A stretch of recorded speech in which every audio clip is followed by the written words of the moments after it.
You've all heard that rent is throwing money away, but what if the real math shows your family's next move depends on 3 hidden numbers? Welcome back to Raised on ROI. Today, we are running the actual spreadsheet on renting versus buying, without the real estate fluff or the financial guilt. Imagine 2 families in your neighborhood. Both make the same income. Both have the same emergency fund. Both want the best for their kids.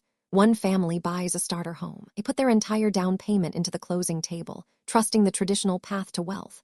The other family keeps renting. They park that same cash into a broad market index fund, prioritizing liquidity and flexibility. Here's where most debates get it wrong. They only show you the final number. They skip the first 5 years entirely. The moment you sign, buying carries a heavy upfront drag.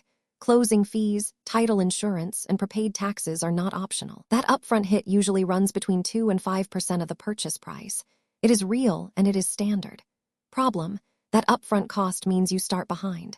Tip: treat those fees as a mandatory savings buffer before you celebrate equity. Next challenge: but even after you pass that hurdle, your first few years look different than you expect. In a standard 30-year mortgage, the early payments are mostly interest, not principal. Your monthly payment is funding the lender. That means your family's net worth grows slower than you think. You are paying for shelter, not building equity. Problem: you feel like you are paying more but owning less. Tip: visualize your amortization schedule as a slow burn wealth builder. Next challenge: then come the costs that never make it into the thumbnail. Maintenance and property taxes. A water heater, a cracked driveway, or a sudden tax reassessment will test your budget. These costs are guaranteed. Problem: surprise repairs drain your cash flow. Tip: set aside exactly 1% of the home value every month for maintenance. Next challenge: now let us talk about the money you are not investing. The opportunity cost. That down payment could have been compounding in the market while you waited for home prices to catch up. Problem: your cash is locked in drywall and shingles. Tip: ask yourself if your family needs liquidity for education or career shifts. Next challenge: liquidity matters more when life happens.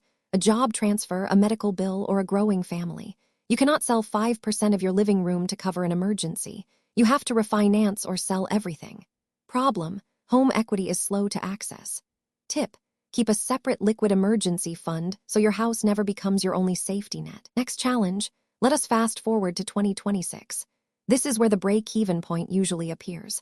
After covering those upfront fees and the interest-heavy early years, buying typically starts to outperform renting around year 5 to 7. Problem: you might move before the math catches up. Tip: only buy if your family plans to stay put for at least 7 years. Next challenge: but here is the behavioral truth that spreadsheets ignore. What do you actually do with the rent difference? Most renters upgrade their lifestyle instead of investing the gap. The math only works if you actually invest every single month. Problem: lifestyle creep eats your savings. Tip: automate that rent difference into a brokerage account the day your paycheck hits. Next challenge: so when does buying clearly win for your family? When price-to-rent ratios are low, when you need fixed housing costs, and when you want forced monthly savings. Problem: market volatility and job uncertainty. Tip: buying is a long game that rewards patience and stability. Next challenge: and when does renting actually make more sense? When you need career mobility, when local prices are stretched, or when you have the discipline to invest consistently. Problem: you want flexibility without sacrificing wealth. Tip: renting is a valid wealth strategy if you treat it like a forced savings plan. Next challenge: what if you do not have to choose between the two? House hacking, buying a duplex, or keeping your investment contributions running while you rent. The math changes completely. Next challenge: the real question is not which wins on average. It is what fits your timeline. How long will you stay in the zip code? And will you actually invest the difference if you rent? Problem: decision paralysis. Tip: write down your 5-year plan before you look at listings or sign leases. Next challenge: every family's runway looks different. Your job is to match your housing choice to your actual life plan. We ran the numbers so you can stop guessing and start building generational peace of mind.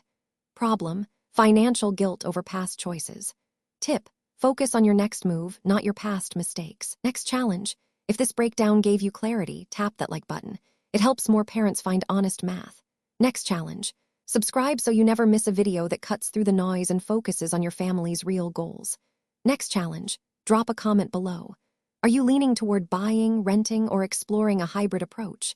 Next challenge: I read every single comment, and I reply to the ones that ask the hardest questions. Next challenge: until next time, keep tracking your numbers, protect your cash flow, and build that runway for your kids.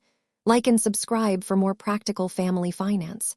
Comment below if you have feedback or questions for me. Thank you.